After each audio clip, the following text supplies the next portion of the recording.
जय हिंद साथियों, कैसे हैं आप सभी। आई होप आप सभी ठीक होंगे और आप लोगों की पढ़ाई बहुत ही अच्छी चल रही होगी। दोस्तों, आज के इस वीडियो में यूपी पुलिस हेड ऑपरेटर की एलिजिबिलिटी क्राइटेरिया के बारे में बात करने वाला हूं। अभी लेटेस्ट मैंने एक वीडियो अपलोड किया था जिसमें मैंने यूपी पुलिस हेड ऑपरेटर की एलिजिबिलिटी क्राइटेरिया के ऊपर बताया था, तो आप लोग ऐसे कमेंट कर रहे थे जो मुझे अच्छे नहीं लगे। ठीक है, आप लोग कह रहे थे कि बीटेक 3 साल की बता रहे हो, तो भाई साहब मैंने ये नहीं बोला था कि बीटेक 3 साल का होता है, बीटेक 4 साल का होता है। ठीक है, ठीक है। और बीटेक डिग्री होती है, ना कि डिप्लोमा। जो नोटिफिकेशन में बोला गया था वो आप लोग देख सकते हो। ये नोटिफिकेशन में कहा गया था, वही बात मैं आपको बता रहा था। ठीक है, तो आप लोग ऐसे कमेंट करते हो जैसे सामने वाला बिल्कुल ही मूर्ख हो। ठीक है, तो ऐसे कमेंट आप लोग मत किया करो। सबसे पहले तो मैं ये बताना चाहूंगा। इसके अलावा देखिए, फिर मैंने दोबारा से नोटिफिकेशन देखा। देखिए, आप लोग नोटिफिकेशन की कटिंग देख सकते हैं। इसमें कहा गया है कि भारत में विधि द्वारा स्थापित बोर्ड से इलेक्ट्रॉनिक्स, यानी भारत की जो कानून के द्वारा स्थापित कोई भी बोर्ड हो, अगर आपने उससे इलेक्ट्रॉनिक्स की कोई भी डिप्लोमा ले रखा है तो आप इसके लिए एलिजिबल हैं।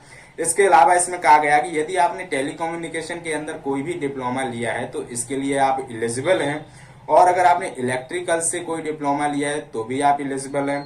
कंप्यूटर साइंस से डिप्लोमा लिया है तो भी आप एलिजिबल हैं। इसके अलावा इंफॉर्मेशन टेक्नोलॉजी से अगर आपने डिप्लोमा लिया है तो भी आप हेड ऑपरेटर के लिए एलिजिबल हैं और आपको एग्जाम देने दिया जाएगा। इसके अलावा इंस्ट्रूमेंटेशन टेक्नोलॉजी से अगर आपने डिप्लोमा किया है, इंस्ट्रूमेंट का जो डिप्लोमा होता है उससे आपने किया है, तो भी आप इसके लिए एलिजिबल है। इसके अलावा मैकेनिकल इंजीनियरिंग में आपने 3 साल का डिप्लोमा किया है, इन सभी के लिए 3 वर्ष का डिप्लोमा होना जरूरी था। ये बात मैंने उसमें भी बताई थी।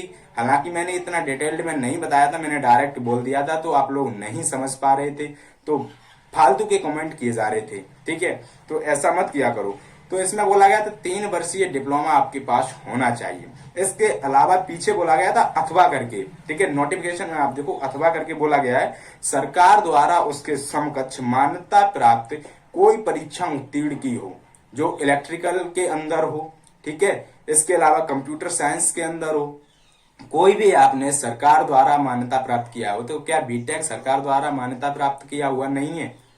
ठीक है, जिन बच्चों ने बीटेक से फॉर्म फिल किया है वो लोग अनएलिजिबल कैसे हो सकते हैं? 4 साल का डिप्लोमा, डिप्लोमा नहीं डिग्री होती है। ठीक है, तो 4 साल की आपके पास डिग्री है, ठीक है, ना कि डिप्लोमा है, तो आप इसके लिए एलिजिबल हैं। मैंने उस वीडियो में भी बोला था, इसमें भी बोल रहा हूं, बीटेक वाले सभी स्टूडेंट इसके लिए एलिजिबल हैं। कोई भी निगेटिव थॉट आपके मन में नहीं होना चाहिए। ठीक है, तो कुछ लोग कमेंट कर रहे थे कि आप जो बता रहे हो कि बीटेक जो है 3 साल का होता है, मैंने ऐसा नहीं बोला था भाई साहब। मैं नोटिफिकेशन में जो दे रखा है वो बता रहा था, जबकि बीटेक 4 साल का होता है। ये बात सभी को पता है। ठीक है, तो आप लोग कुछ भी कमेंट करने लगते हो। ठीक है, तो ये शैक्षिक अर्हता है हेड ऑपरेटर की, तो बीटेक वाले सारे के सारे स्टूडेंट एलिजिबल हैं और आप लोग एग्जाम भी देने को आपको मिलेगा। किसी के चक्कर में मत पड़ो। ठीक है, और इसके अलावा UP police radio operator, head operator and workshop का एग्जाम ऑनलाइन होगा। ये भी मैं आपको बता दे रहा हूं। इसका नोटिफिकेशन आया नहीं है, लेकिन मुझे जो जानकारी मिली है उसके अकॉर्डिंग मैं आपको बता रहा हूं। आपका एग्जाम जो है ऑनलाइन मोड पर 100% कंडक्ट कराया जाएगा।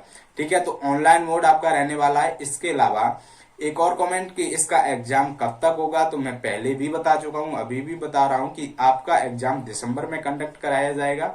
इसके अलावा दिसंबर में कब तक, तो देखिए अभी तक कोई ऑफिशियल नोटिस नहीं आया, इस वजह से मैं श्योर डेट नाम नहीं आपको बता सकता हूं।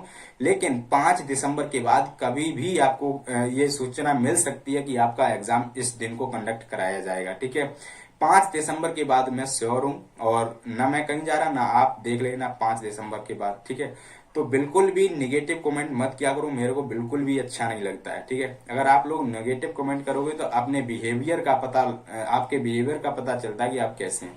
ठीक है, तो बिल्कुल भी निगेटिव कमेंट मत किया करो। ठीक है, कोई सामने वाला अगर इंफॉर्मेशन आपको बता रहा है तो वो पहले तो रीड किया होगा, उसके बाद ही बताता है। ठीक है, तो ऐसे बिल्कुल भी निगेटिव कमेंट आपको आपकी शिक्षा का स्तर क्या है ये दर्शाते हैं। तो बिल्कुल भी कमेंट, ऐसे कमेंट ना करें जिससे सामने वाले को मतलब बहुत ज्यादा हर्ट हो, ऐसा मत करिएगा। ठीक है, इसके अलावा जो बच्चे इसकी तैयारी अभी तक नहीं किए थे, अब तैयारी करना शुरू कर दो। ठीक है, आपका रेडियो ऑपरेटर में फिजिक्स स्पेशल पूछा जाएगा। इसके अलावा बाकी सब यूपी पुलिस का सिलेबस रहता है। ठीक है। हिंदी पूछा जाएगा, आपका रीजनिंग पूछा जाएगा, मैथमेटिक्स और फिजिक्स जीके जीएस के अंडर पूछा जाएगा। ठीक है, तो 50-50 क्वेश्चंस का सेक्शन रहने वाला है, 200 क्वेश्चन आपसे पूछे जाएंगे। ठीक है, तो ये सब क्राइटेरिया इसका रहने वाला है। और अभी तक अगर आप तैयारी नहीं कर रहे थे तो तैयारी में अपनी लग जाइएगा, डेली मॉक टेस्ट लगाइएगा। देखिए मॉक टेस्ट किसी भी एग्जाम को क्वालिफाई करने के लिए मॉक टेस्ट बहुत ही जरूरी होते हैं, तो मॉक टेस्ट आप लोग लगातार लगाते रहिएगा। और जो बीटेक वाले स्टूडेंट हैं, आप लोग किसी के चक्कर में मत पड़ो, किसी के डाउट में नहीं रहना, किसी डाउट में। ठीक है, आपको एग्जाम दिया देने जाएगा। ठीक है, तो बिल्कुल भी परेशान नहीं रहे। आज की वीडियो में यही मुझे बताना था। मिलता हूं नेक्स्ट वीडियो में, तब तक के लिए जय हिंद, जय भारत। Thanks for watching.